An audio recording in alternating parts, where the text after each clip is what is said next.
The picture on the front of this is Kayla Trujillo.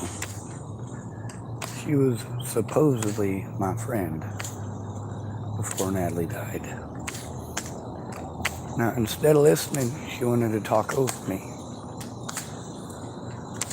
Before Natalie died, on multiple occasions, she promised that if I went over there, that she would help me. I went over there with my computer and with the evidence on multiple occasions, and all she wanted to do was get fucked up on booze, smoke a bunch of weed, sell a bunch of drugs, make empty promises, play video games. So, while I was going to my friend for help, and she was wanting me to always bring cigarettes, bring cigarettes, bring cigarettes. Bring food, bring food, bring food. So that's what I did. I brought cigarettes. And I didn't have money for cigarettes and food every time. So I'd have to go sit out on the street corner with a sign.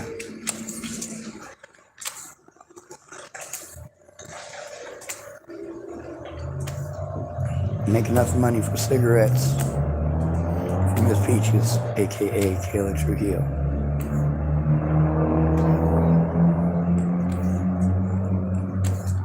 I have to bring food home for Kayla Trujillo. And every single time that I went over there, she claimed she was going to listen. She never made the time. There was one night in December of 2016 where Kayla Trujillo was going to listen, she claimed. Joshua Bear woke up, started being an asshole, wouldn't leave me the fuck alone, wouldn't let me say what I needed to say. And then instead of me getting to talk to Kayla Trujillo, who, by the way, was drunk by this fucking point, I've got Kayla Trujillo and Joshua Bear yelling at me.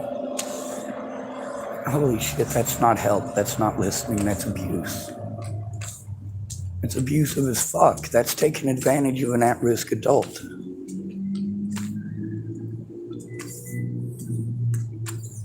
And it happened repeatedly, but I needed the help. Same thing with Joanna Taylor Smith. They showed their extreme sexism.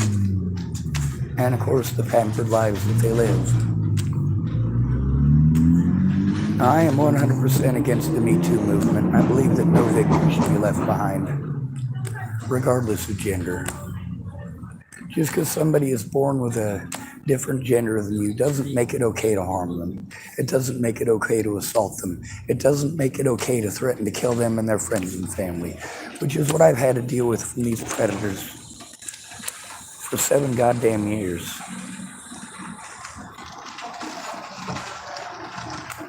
And you see, instead of my friends helping me, they lie to me over and over, procrastinate.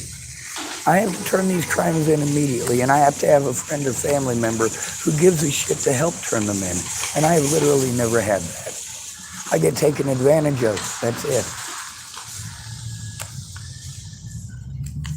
Well, I'm assaulted often because people don't bother to find out what the truth is.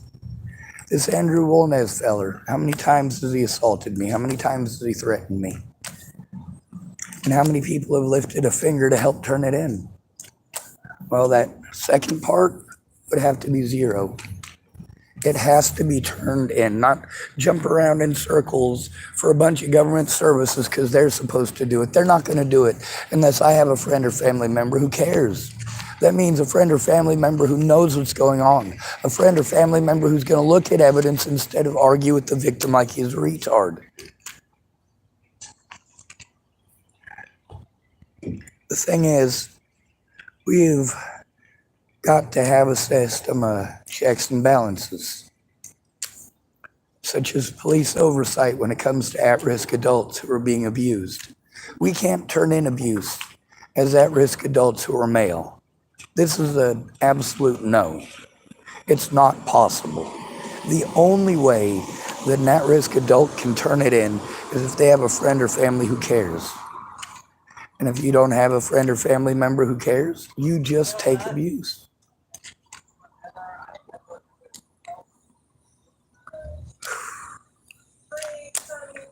I never wanted to be stuck in public. I never wanted to be slandered. I never wanted to be assaulted. But then you pretend that because I spoke up that I somehow deserved the abuse. Somehow I wanted it. That's right. And that's disgusting.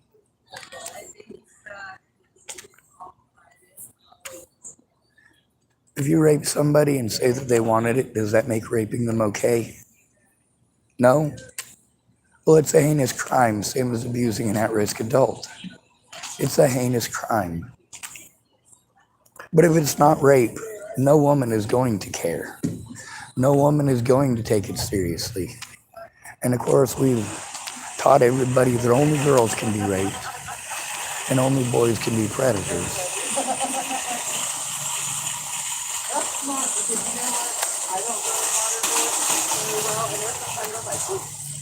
And I do believe that no victim should be left behind. No victim left behind. I'm going to say that one more again for those of you in the nosebleed section. No victim left behind.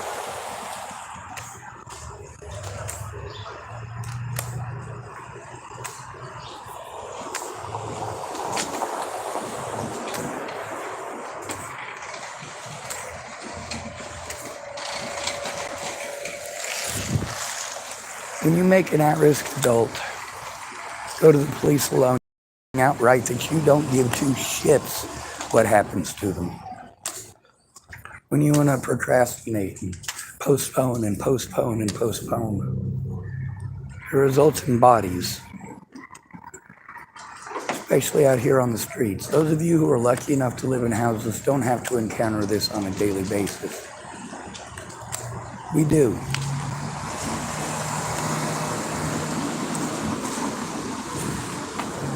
The very people that I was supposed to go to for help are the ones who do the most to help my predators.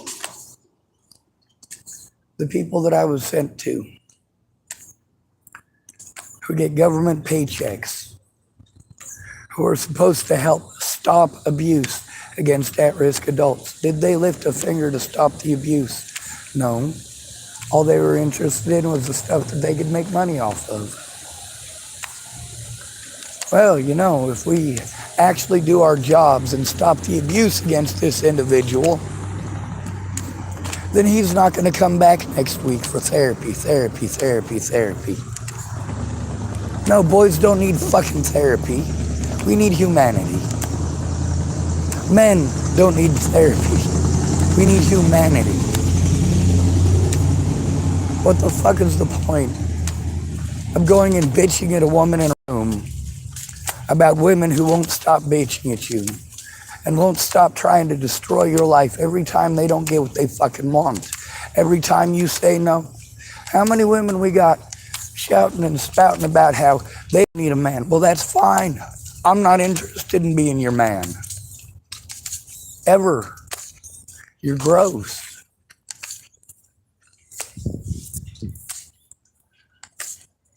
You want to find that offensive and take that offensive, fine. You're allowed. But leave me the fuck alone. And none of you get that. Like, the longer that it takes for you to get off your ass and keep your fucking word, the more likely it is that I have to do something desperate. And when you want to gaslight me by pretending that you're afraid for your family over these fucking predators, but you never come forward. Ever. And then you want to play victim and you get recorded and you get busted being full of shit. We get to hear the conversation with Kayla Trujillo, the show. I did tell the truth every step of the way. And then no matter what, she has no responsibilities whatsoever. She was never a friend. She, like nearly everybody else that I knew from out on the streets, is a manipulator. Now, not everybody out on the streets is a manipulator because they're trying to be predatory. A lot of them just want to survive, but that's not what Kayla Trujillo had.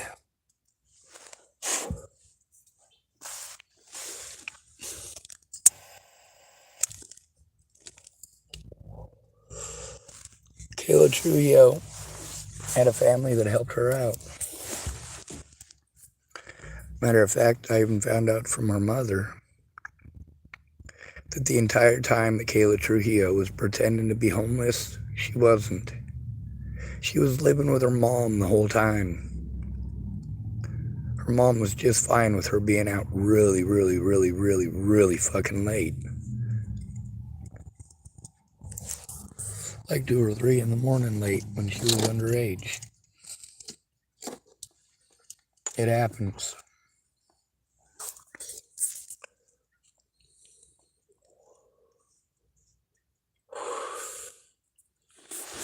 All this fucked up shit that people did, and I'm told I need to let it go, let it go. No, it all adds up.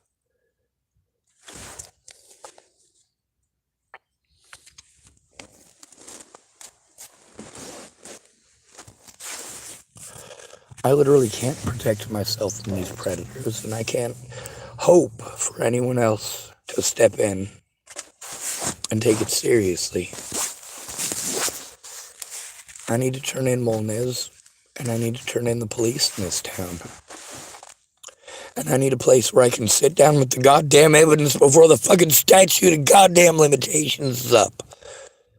Now, systemic abuse and abuse of power, there's no statute of limitations on those. But god damn it, there's a fucking shit ton of goddamn paperwork that needs done and a shit ton of evidence that I have to go through, and I can't fucking do that from here.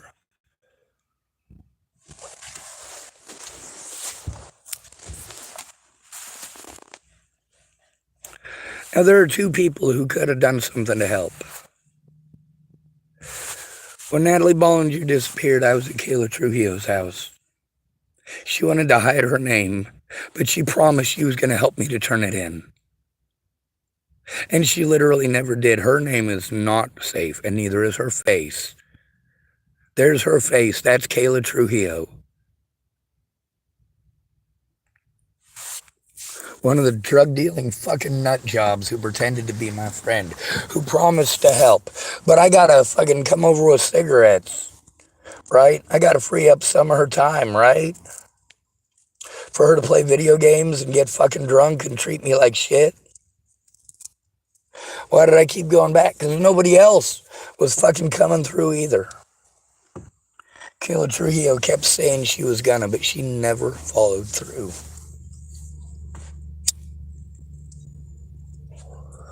Women don't feel like they should be held responsible, and I absolutely disagree. I don't want to share a country with people who don't have any responsibilities, when they can do whatever they want, whenever they want, and just make false accusations, and it don't matter if it's true. It doesn't matter if there's overwhelming evidence that she's fucking lying, because you're just going to take advantage of me. You're not going to look. You're not going to listen. You're going to fucking argue like Kayla Trujillo. Talk down at me like I'm a fucking retard. Talk at me like I'm a fucking dog. This is how women help men, or they say they're sorry. Well, I don't need you to say you're sorry. Shut the fuck up and listen so you know what the fuck is going on. When is any woman going to do that? It's just not going to happen.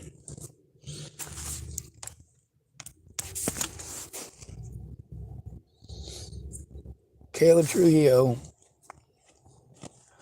let's go through the things that she did, right? But she never came forward about. And I had to record it and post it on fucking YouTube. Hey, Sean.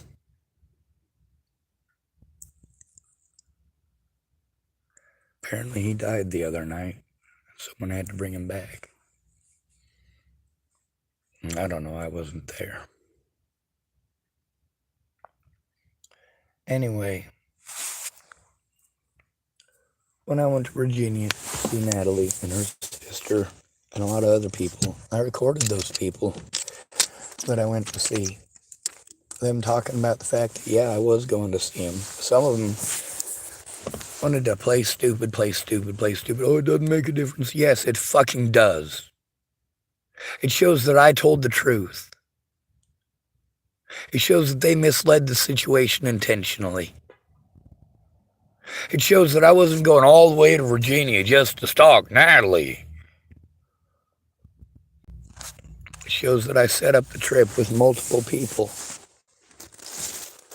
Then again, I needed help turning in that evidence, and every single time that I fucking tried, I was taken advantage of by my friends or law enforcement.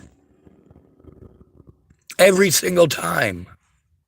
I needed a friend to go in with me so the cops wouldn't do exactly what they did. Would just try to fucking frame me for a crime I didn't commit. Matter of fact, they tried to frame me for multiple crimes I didn't commit so they could try to frame me for Natalie's murder. Over and over again, police officers fucking assaulted me. Over and fucking over. Over and over. The police came and harassed me and threatened me when people were trying to fucking help me.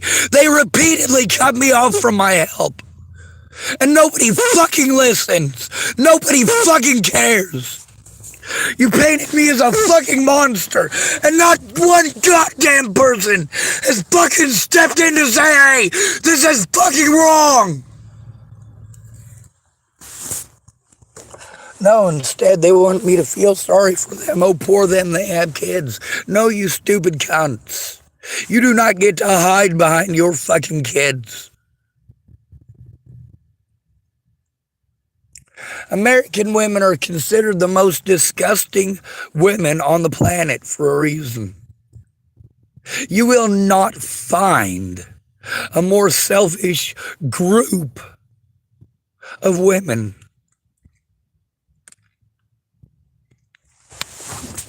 There are countries, believe it or not, who have outlawed American women coming into their country. They're not going to fucking stand for that. You want respect, you treat us with respect. You don't treat us with respect, get the fuck away from us. Just leave us the fuck alone. Now, the problem with predators like Kayla Trujillo is that she's a woman. She's also a drug dealer. So she's got lots of friends that'll do fucked up shit for her, just like Maddie Boa. Blaine McCrelius is the guy she gets her drugs from. And who does Blaine McCrelius get his drugs from? Ted Bollinger. Small fucking world.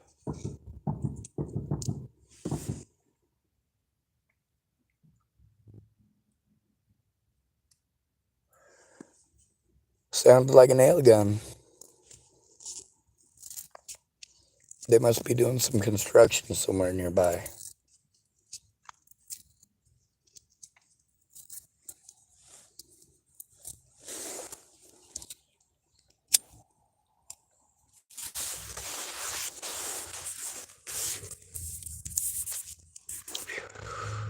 When a victim is coming to you for help, that's not the time to make fucking jokes. That's not the time to go talking about yourself and going on 4,000 stories about yourself. When somebody is victimized, that is not the time to say, oh, well, bring cigarettes, bring food. When you really give a shit about somebody, you don't demand that somebody who's being fucking abused bring you things for you to give a shit. What did bringing cigarettes to Kayla Trujillo's result in? Her smoking cigarettes. Did it result in her keeping her word? No, it fucking didn't. Instead of Kayla Trujillo helping me to turn this shit in, she wanted to fucking argue with me. That's not fucking okay. Arguing about somebody else's abuse? Well, shit, Kayla Trujillo was fucking abusive. She knew that I didn't have a lot of money. She knew that it cost me a good chunk of my money to go see her and to buy that food. and to buy those cigarettes, and that I didn't have the fucking money to do it. But I needed the help. And what did she do? She took advantage of me for it over and over again.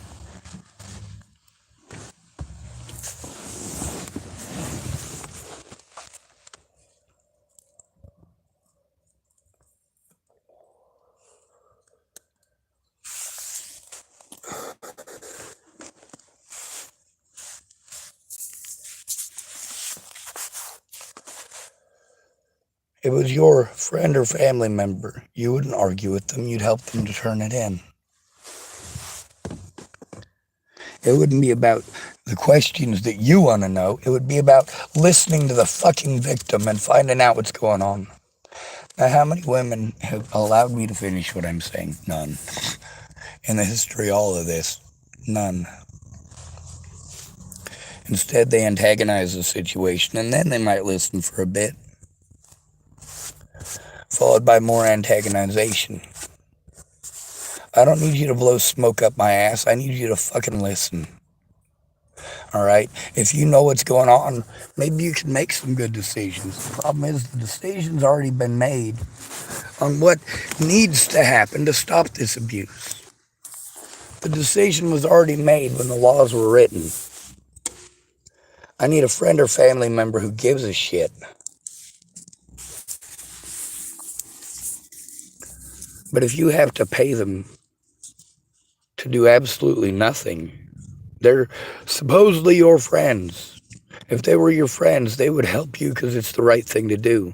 They wouldn't insist that you come and pay them for those services and then not follow through with those services. Kayla Trujillo, though, she is not the worst friend I ever had. Candace Bondurant is.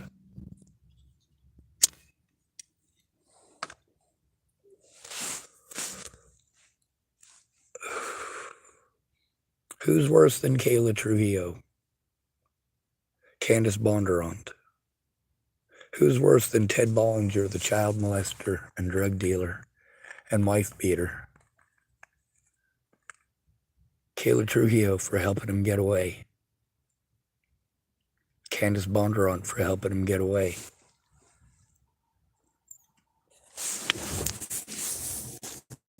These women thought that they could talk over me and bully me and that was help. No, that's not fucking help. They thought they could treat me like I was mentally fucking retarded and call that help. No, that's not fucking help.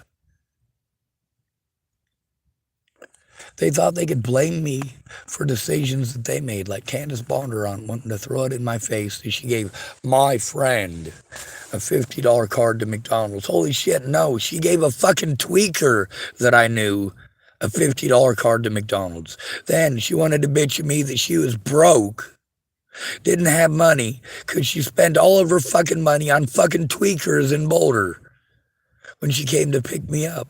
Now, of course, did she fess up to picking me up? Did she ever try speaking up in court? No, she took advantage of me and she fucking slandered me.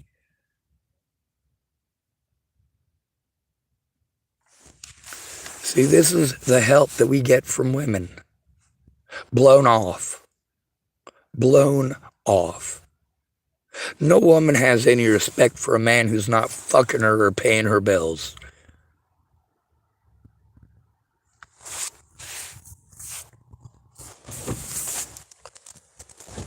If you want to pretend like I'm wrong, well, this is the United States of America, so I'm not.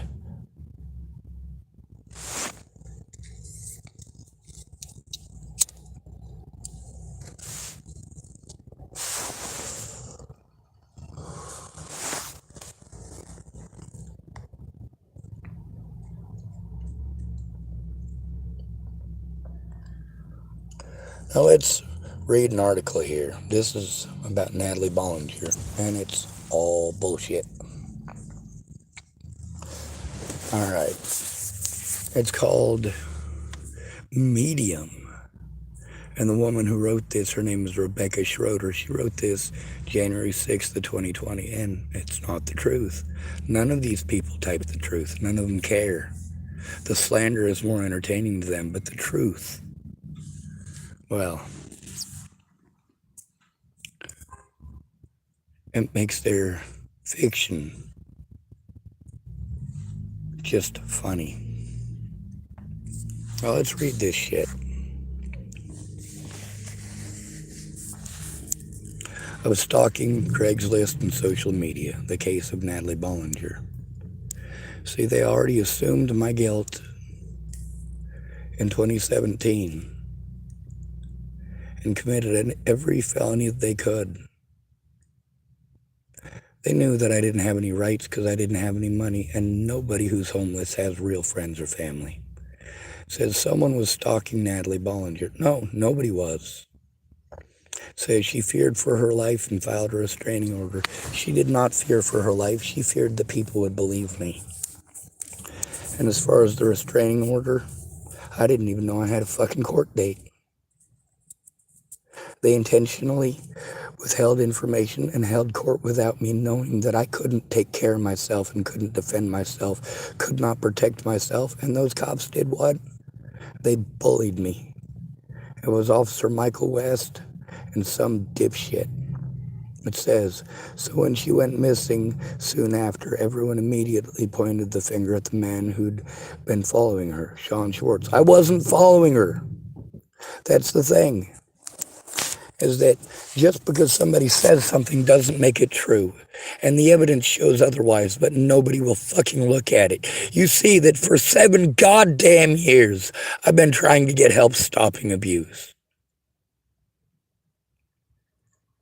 When it comes to Natalie Bollinger and the abuse from her, I have been showing evidence that all of this shit is bullshit for literally years. But it's not the story that this woman wants to tell. Why? Because she's a woman and she's sexist. So Rebecca Schroeder is going to be the next one that I post up here as a predator. It says, was everything as clear-cut as it seemed? In the world of true crime intersecting with modern technology, Facebook seemed a proper gauge for who is the culprit. No, it didn't. People didn't look at Facebook. They pulled out little bits and pieces out of context. On the bright side, Natalie's dead. She got what she fucking deserved. She got shot in the head. She didn't want to live, and neither do I. It says, unfortunately, Natalie Bollinger's case is as bizarre as it is complicated. No, it's not. My situation's complicated. Natalie's was easy. She was a fucking junkie. It says Bollinger, 19, was an avid user of Facebook, using the platform as a personal diary. She often posted about daily life in Colorado, which included documenting her history with Schwartz. Except she didn't document her history with Schwartz. She just slandered my name over and over again, not using her brain and realizing that the evidence showed otherwise. She didn't realize that the stuff that she had typed to me and stuff that she had sent to me, that I still had that. Oh, we got another harassing call.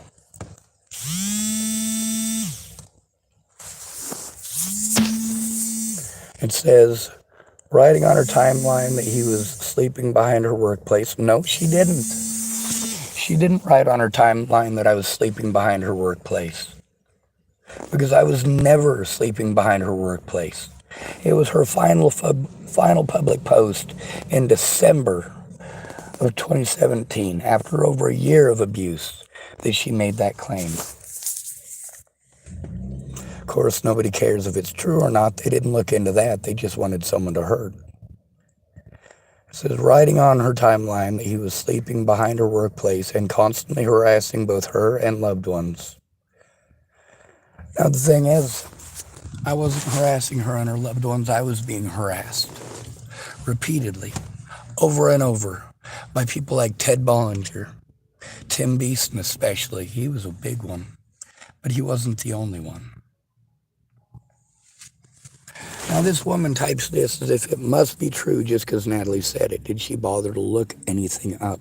No, she didn't. Did any of these people No, only one side is shown. And why is that? Because out of the literally hundreds of people I sent evidence to, none of them shared it. Not a single one of them made any effort to actually share it.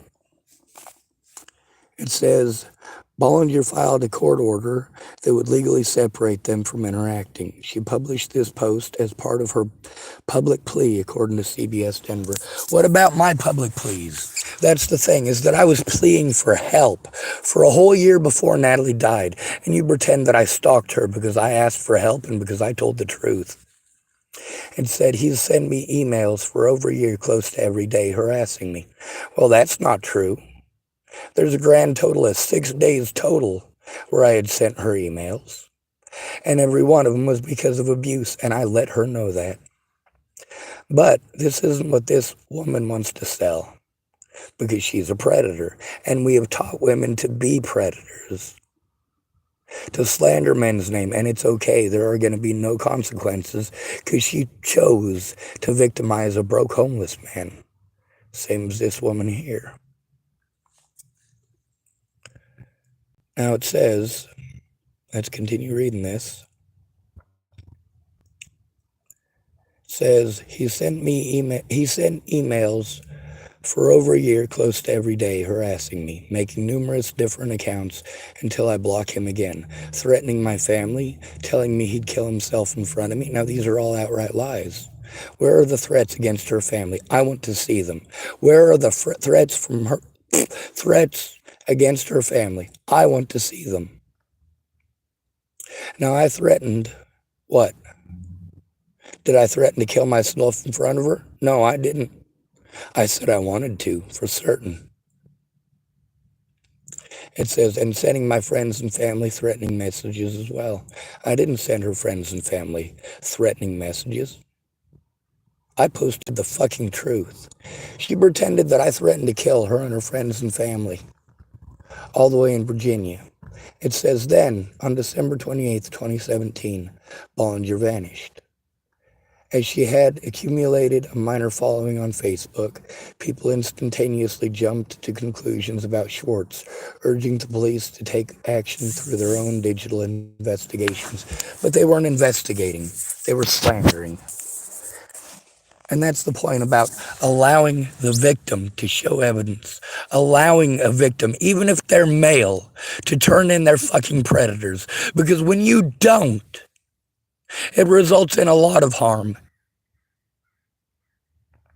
It says Schwartz went live on Facebook multiple times to convey his emotions on the accusations. He repeatedly told those that attended the streams that the focus should be on finding Natalie rather than pointing fingers. And that's actually one of the few honest things in this. Natalie Marie Bollinger's mother, much like her friends, decided that she was going to harass me, name call, bully, slander, and try to encourage others to harm me. And she kept it up. Natalie Bollinger cited her friends and her boyfriend and her family. Sorry, not her friends. Her boyfriend and her family as the reason she wanted Lopez to blow her fucking head off. And what did he do? He blew her fucking head off. Now, after I'd been begging for exactly that for over a year, all my friends wanted to lie at me and talk to me in their condescending voices.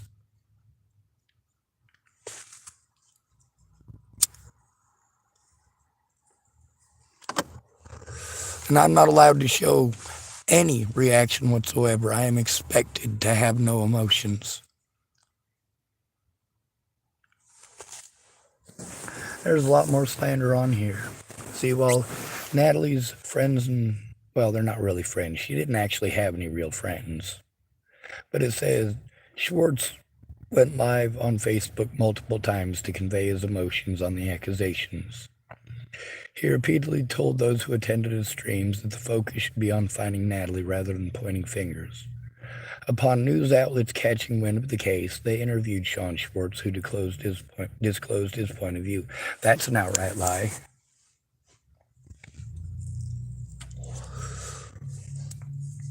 No credible news agency ever interviewed me. Not one, ever, to this day.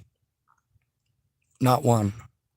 Jennifer Dujowski and Mike Boudet are two web sleuths,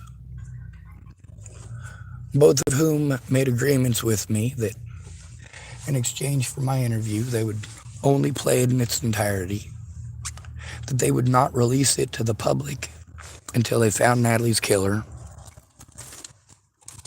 and that they would turn it over to the police immediately. Did those people do so? Did Jennifer Dujowski ever send that evidence to the police?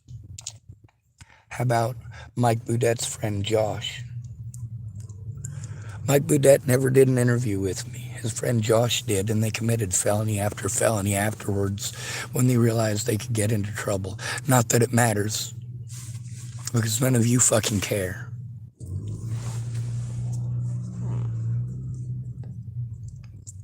All these people claimed they were my friends and they were going to help me, and they were going to help me. Not a single one of them, even once, made a single effort to help turn it in. The best they would do is pretend.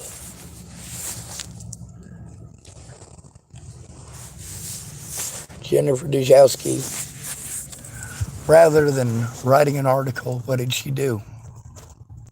She destroyed the evidence that she slandered me in her article by rewriting it. So the original article by Heavy D, Jennifer Dujowski, on Natalie Bollinger is no longer there. It's been replaced. So did Jennifer Dujowski help me? No, she was only interested in hiding her wrongdoings.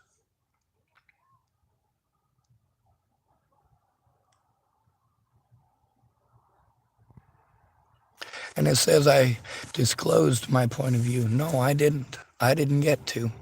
Mike Boudet never spoke with me. But he did absolutely slander the fuck out of me, dice and slice what I was saying into something that it wasn't, and intentionally make me a target of physical, emotional, sexual, and other harm.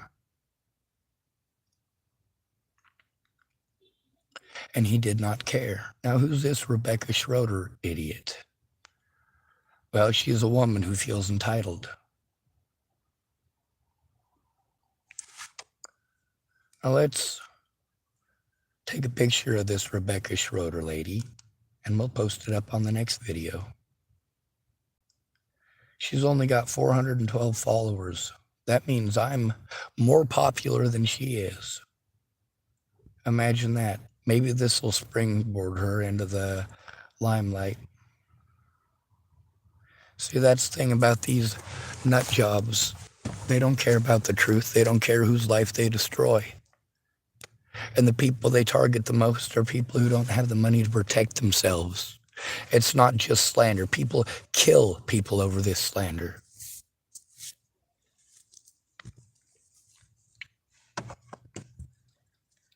Did I threaten to kill Natalie Bollinger's family before she was dead? No.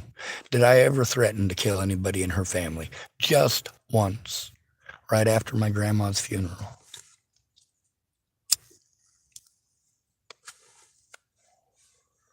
And repeatedly, police didn't write anything down, didn't make a police report, did not care.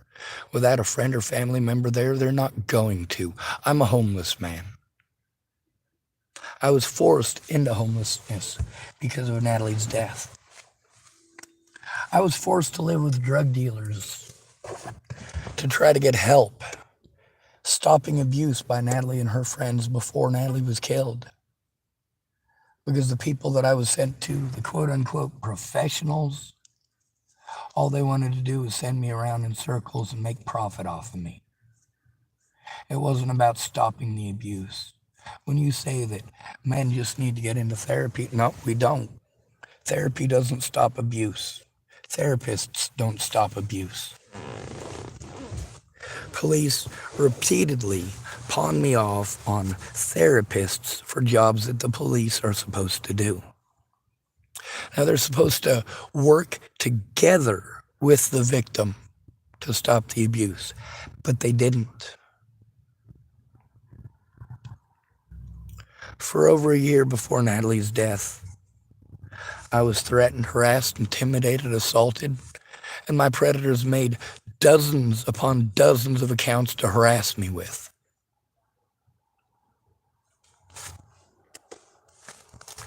The fact that I was illegally denied my rights as a disabled person to have someone there with me for my safety is fucking horrible.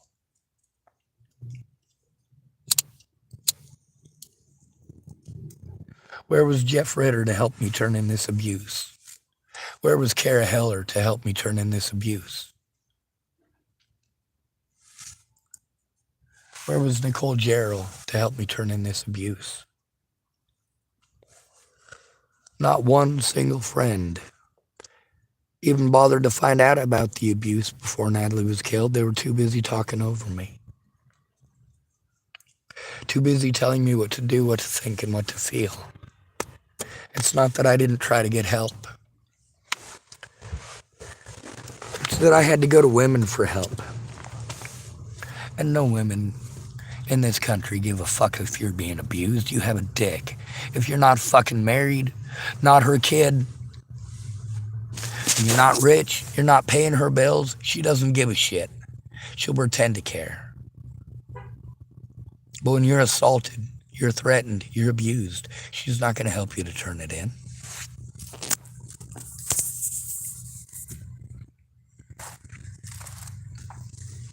Kayla Trujillo is a horrible excuse for a human being, but it could be worse. She could be Candace Bondurant.